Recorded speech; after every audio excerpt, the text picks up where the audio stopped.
All right, Mr. Darwin came up with the concept of natural selection, which explains, among other things, how the different species of finch developed on the various Galapagos Islands. Let's see what it is. There are four basic steps which, taken together, uh, account for how natural selection or explain how natural selection works. Here's three of them. The next one will be on the next page. And so, what's the first one? Since there's a struggle for existence among individuals, what does that mean? Well, if you're, it's tough getting to be an adult. It's tough growing up to becoming an adult. Why is that? Well, for a lot of things, there's something that wants to eat you out there, right? And so it's tough to avoid being eaten. Are we unhappy about that? Probably not. Would we like all baby spiders to grow up to be adult spiders? I don't think so. I'm glad some things out there eat spiders. Same thing for mosquitoes and other things. Let's use an example of gazelles. Suppose you were born a gazelle on the African savanna. Is there a struggle for existence among individuals, you and your fellow gazelles? Well, I think so, because there's something in your environment called lions. And lions, they like to eat gazelles. And so as a gazelle, your job, your goal, your desire, I suppose, if you thought about things like that, is to grow up and be an adult and not become food for lions. A struggle for existence among individuals. All right, and since these individuals are not all alike, what's that about? Variation. We got a struggle for existence, and now we have variation.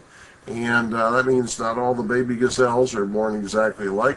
Not all the baby birds, all the baby mosquitoes, baby people, anything. And same thing for the breeder. We talked about the puppies not being born all alike, and we know why it is. There are two main sources of genetic variation. One of them shuffles alleles. One of them does what? Changes alleles. What are those again? The allele shuffler is called what? Meiosis. And the allele changer is called mutations. Now, Darwin didn't understand that stuff. That hadn't been figured out yet.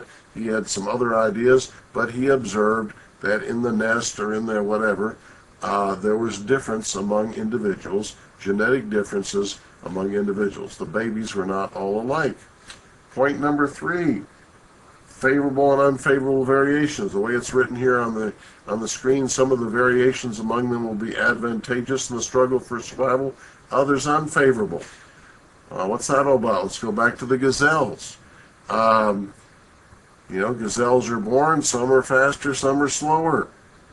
When your environment includes lions, would one of those be favorable and one unfavorable? I think so. Gee, I guess it would be a favorable variation to be born a little faster than your siblings and your cousins. I think it would. It would be unfavorable to be born a little slower. That means you can't quite keep up when you're all running away from the lions, right? So favorable or unfavorable variations, that applies to a lot of things. It applies to a lot of things. For example, in the summer in Oklahoma, it would be a favorable variation to be a little bit more drought resistant, would it not? And an unfavorable variation to be a little less drought resistant. So that applies to a lot of things. Finally what? Finally, it's all about making babies. Is that what it says here? It says, consequently, a higher proportion of individuals with favorable variations will, on the average, survive. A higher proportion of those with unfavorable variations will die or fail to reproduce themselves. Is that about making babies? Sure it is. And so which gazelles are more likely to grow up and make babies? The ones with the favorable variations, the ones who are able to outrun the lions. Which ones are less likely to make babies? Those with the unfavorable variations. Maybe they're slower. And so they won't a whole lot less likely to grow up and make babies. And if you do make babies, what are you doing? You're passing on those alleles that gave you an advantage. And so the next generation would have the benefit of those favorable alleles, those favorable variations that you're passing on to your offspring. And so, let's look at the questions down below about natural selection. These questions are exactly parallel to the ones we ask about artificial selection. And so it says, with natural selection, who or what does the selecting? Well, artificial selection was what? the breeder. What is it here? But it is what I have written down here. Some aspect of the environment is doing the selecting. In the case of the gazelles, the aspect of the environment was what? Lions. They were doing the selecting. In natural selection, which individuals and traits are selected for? Well, I think the favorable ones, favorable with respect to what? The favorable variations with respect to that struggle for existence, right? Favorable variations are selected for in the struggle, the ones that help you survive, in other words, the ones that help you survive.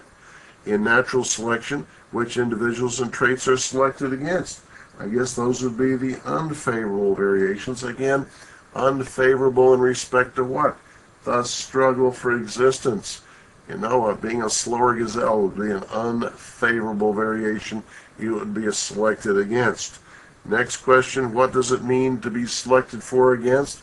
Exactly what it meant in artificial selection. If you have a favorable variation, in artificial selection, we talked about pointy ears maybe. Here we might be talking about being a faster gazelle.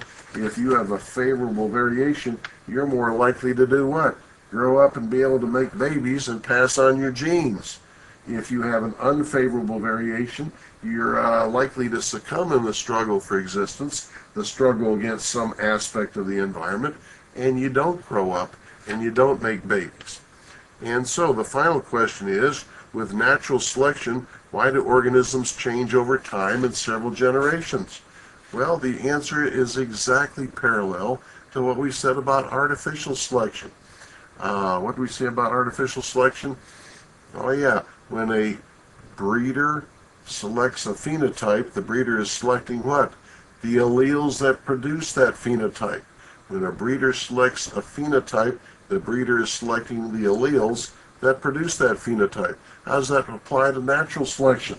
Well, when some aspect of the environment selects a favorable variation, such as being a faster gazelle, that aspect of the environment is selecting what? Is selecting the alleles that produce that variation, that favorable variation. It's very simple. Again, when some aspect of the environment is selecting a favorable variation, such as being a fast gazelle, that aspect of the environment is selecting what? The alleles that produce that variation. Ladies and gentlemen, that is natural selection. Struggle for existence, variation among offspring, and some of those variations are favorable and some are unfavorable, making it more or less likely that you're going to grow up and make babies. If you make babies, you're passing on those favorable alleles, the alleles that produce that favorable variation. That's it. All right.